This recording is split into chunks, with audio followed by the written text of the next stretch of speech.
Joining us now to talk about all this, Kevin Frey, Washington correspondent for Spectrum News, New York 1. Kevin, good morning to you. Good morning. If you can believe it, we are 3 weeks out from Election Day. And a day. 3 weeks and a day. 3 weeks and a day. Fine. Yes, I'll give you your one day. Look, one of the things I think that people are trying to wrap their heads around here is there's this incredible darkness to Trump's immigration rhetoric. And yet, Latino voters are actually showing more interest in voting for Trump, for a Republican, this time around than they have in cycles past. And the New York Times polling that we saw over the weekend dug into this. Now, 56% of Hispanics, they find, support Kamala Harris, 37% support Donald Trump. Obviously, she's got the edge here, but this is smaller than it's been in years past. And one of the things that they said, they asked voters whether or not, Hispanic voters, whether or not when Trump is talking about these things, that he is referring to me, right? Is he referring to those voters?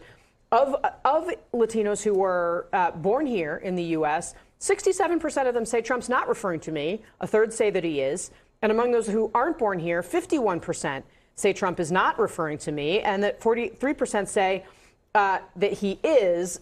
Help us understand what's going on here. I mean, look, we should also not look at this as just this particular election. This is a trend that's been happening over the last several cycles, that the Latino vote has been not necessarily more inclined to vote Republican, but there's certainly some are moving in that direction. Look, this is a more typically religious, conservative group of voters to begin with. On top of that, those statistics you cited are quite extraordinary, that there is kind of this belief that if I came here legally and went through the process, there is some resentment to those that have skipped the process and haven't actually gone through all of the barriers that they had to overcome to become legal citizens in the country.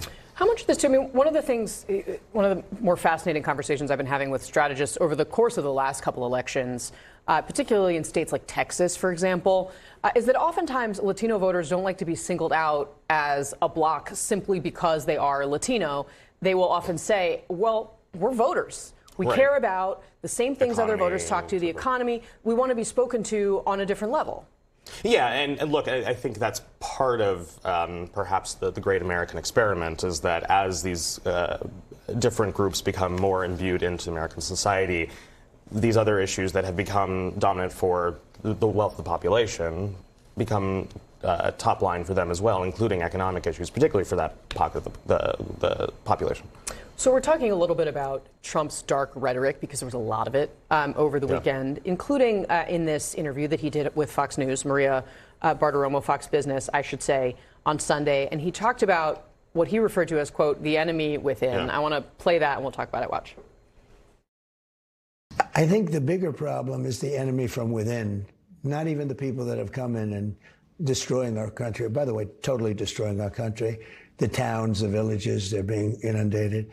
But I don't think they're the problem in terms of Election Day. I think the bigger problem are the people from within. We have some very bad people. We have some sick people, radical left lunatics. It should be very easily handled by, if necessary, by National Guard, or if really necessary, by the military.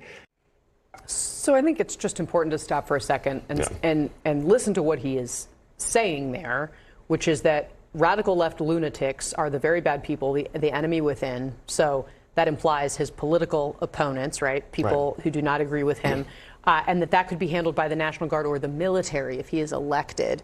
What is he saying there, and what kind of attention should we be focusing on? I mean, this seems to be just kind of a building on what he has been kind of saying over the past decade, but now perhaps more blunt than ever before, suggesting that the military is now going to get involved, that the leftists, that the people who essentially don't agree with him are going to be attacked by the military or should be handled by the military. That's arguably rather fascist, bordering on authoritarian language and rhetoric. That's perhaps more extreme than we've ever seen.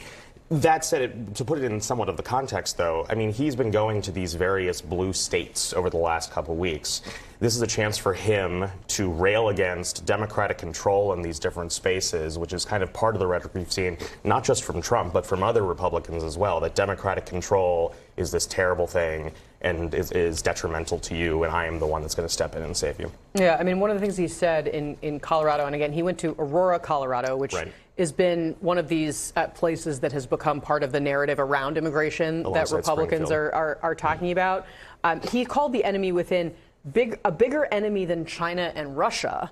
Right. Which I think also kind of underscores. I mean, we have seen Trump also cozy up to Putin, like people like Vladimir Putin and President Xi of China. Well, and that's been the warning from the folks like Liz Cheney and others that he is more inclined to draw on those authoritarian tendencies and is more than willing to wrap his arms around them. Heck, he more or less embraced Putin's explanation for any Russian meddling in the 2016 election, for example. This has been a trend line for Trump, but perhaps it's more explicit now than it has ever been.